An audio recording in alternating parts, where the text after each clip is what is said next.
अस्सलाम वालेकुम प्यारे तलबा, उम्मीद है आप सब खैरियत से होंगे। आज हम कंप्यूटर साइंस क्लास 10 के एक नहायत अहम बाब का आगाज़ करने जा रहे हैं, जिसका ताल्लुक ऑपरेटिंग सिस्टम से है। बच्चों ज़रा गौर करें, जब आप कंप्यूटर ऑन करते हैं, मोबाइल में कोई ऐप इस्तेमाल करते हैं, कीबोर्ड से कुछ लिखते हैं या माउस के ज़रिए किसी फोल्डर को ओपन करते हैं, तो मशीन आपकी बात कैसे समझती है? यही वो मकाम है जहां ऑपरेटिंग सिस्टम अपना बुनियादी किरदार अदा करता है। ऑपरेटिंग सिस्टम क्या है? ऑपरेटिंग सिस्टम एक ऐसा सिस्टम सॉफ्टवेयर है जो सारिफ और कंप्यूटर के मुख्तलिफ हिस्सों के दरमियान राब्ता कायम करता है। अगर ये मौजूद ना हो तो ना कोई प्रोग्राम चलाया जा सकता है और ना ही डिवाइस दुरुस्त तरीके से काम कर सकती है। आप यकीनन मुख्तलिफ नामों से वाकिफ होंगे, जैसे विंडोज़, एंड्रॉयड और लिनक्स। ये सब ऑपरेटिंग सिस्टम्स की मिसालें हैं। इनका मकसद कंप्यूटर के वसाइल को मुनज़्ज़म करना और इस्तेमाल को आसान बनाना है। यूज़र और हार्डवेयर के दरमियान ताल्लुक फ़र्ज़ करें। आपने कीबोर्ड से कोई हर्फ दबाया या माउस के ज़रिए किसी आइकॉन पर क्लिक किया। आपका हुक्म सबसे पहले ऑपरेटिंग सिस्टम तक पहुंचता है, फिर यह मुताल्लिका हार्डवेयर को मुनासिब हिदायत देता है। इस अमल को आसान अंदाज में यूँ समझें: यूज़र, ऑपरेटिंग सिस्टम, हार्डवेयर। यानी इंसान बराह रास्त मशीन से राब्ता नहीं करता, बल्कि एक दरमियानी निज़ाम अहकामात को काबिल फ़हम शक्ल में तब्दील करके आगे मुंतकिल करता है। ये बात याद रखें कि कंप्यूटर हमारी रोज़मर्रा ज़बान नहीं समझता। इसके लिए सिर्फ बाइनरी लैंग्वेज काबिल फ़हम होती है, जिसमें दो सिंबल्स इस्तेमाल होते हैं, 0 और 1, जहां 0 बराबर ऑफ, 1 बराबर ऑन। मिसाल के तौर पर हर्फ ए कंप्यूटर की ज़बान में इस तरह जाहिर किया जा सकता है: 0 1 0 0 0 0 0 1। इसी वजह से जब हम कोई कमांड देते हैं तो ऑपरेटिंग सिस्टम इसे ऐसी सूरत में तब्दील करता है जिसे मशीन बासानी समझ सके। अब एक अहम तस्वुर की तरफ आते हैं, जिसे मल्टी यूज़र एनवायरनमेंट कहा जाता है। इसका मतलब यह है कि एक ही कंप्यूटर कई अफराद इस्तेमाल कर सकते हैं, लेकिन हर शख्स की अपनी सेटिंग्स, फाइल्स और पासवर्ड अलग होता है। मसलन किसी स्कूल लैब में टीचर्स के जुदा अकाउंट्स, स्टूडेंट्स के अलग प्रोफाइल्स। इस सहूलत की वजह से मालूमात महफूज रहती हैं और हर फर्द अपनी ज़रूरत के मुताबिक सिस्टम इस्तेमाल कर सकता है।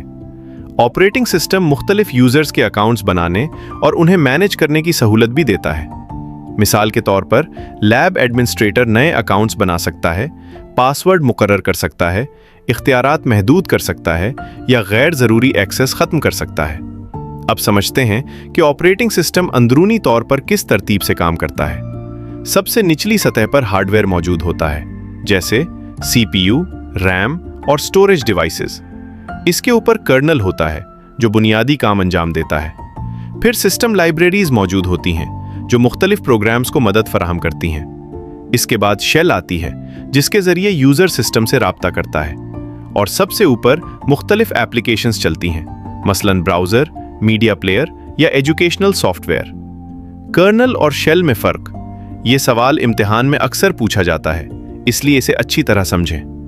कर्नल ऑपरेटिंग सिस्टम का मरकजी हिस्सा होता है। ये मेमोरी, प्रोसेसर और मुख्तलिफ डिवाइसेस को कंट्रोल करता है। इसके बरक्स शेल वो हिस्सा है जिसके ज़रिए यूज़र कमांड्स देता है या ग्राफिकल इंटरफेस इस्तेमाल करता है। आसान अंदाज में यूं याद रखें: कर्नल बराबर अंदरूनी कंट्रोल सिस्टम, शेल बराबर यूज़र से राब्ते का ज़रिया। OSI मॉडल लेयर्स को 3 हिस्सों में तकसीम किया जाता है। लोअर लेयर्स, ये हिस्सा फिजिकल कनेक्शन और डेटा ट्रांसफर से मुताल्लिक होता है। मिडिल लेयर, ये मालूमात की दुरुस्त तरसील को यकीनी बनाती है। अपर लेयर्स, ये यूज़र और सॉफ्टवेयर से मुताल्लिक उमूर को संभालती हैं। अब आखिरी कॉन्सेप्ट की बात करते हैं, सिस्टम लाइब्रेरीज। पहले से तैयारशुदा फंक्शंस का मजमूआ होती हैं जो सॉफ्टवेयर को ज़रूरी सहूलत फराहम करती हैं ताकि प्रोग्रामर को हर चीज़ दोबारा तैयार न करनी पड़े। जबकि डिवाइस ड्राइवर्स ऐसे प्रोग्राम्स होते हैं जो मुख्तलिफ आलात को ऑपरेटिंग सिस्टम के साथ हम आहंग करते हैं, मसलन printer driver, audio driver, graphics driver.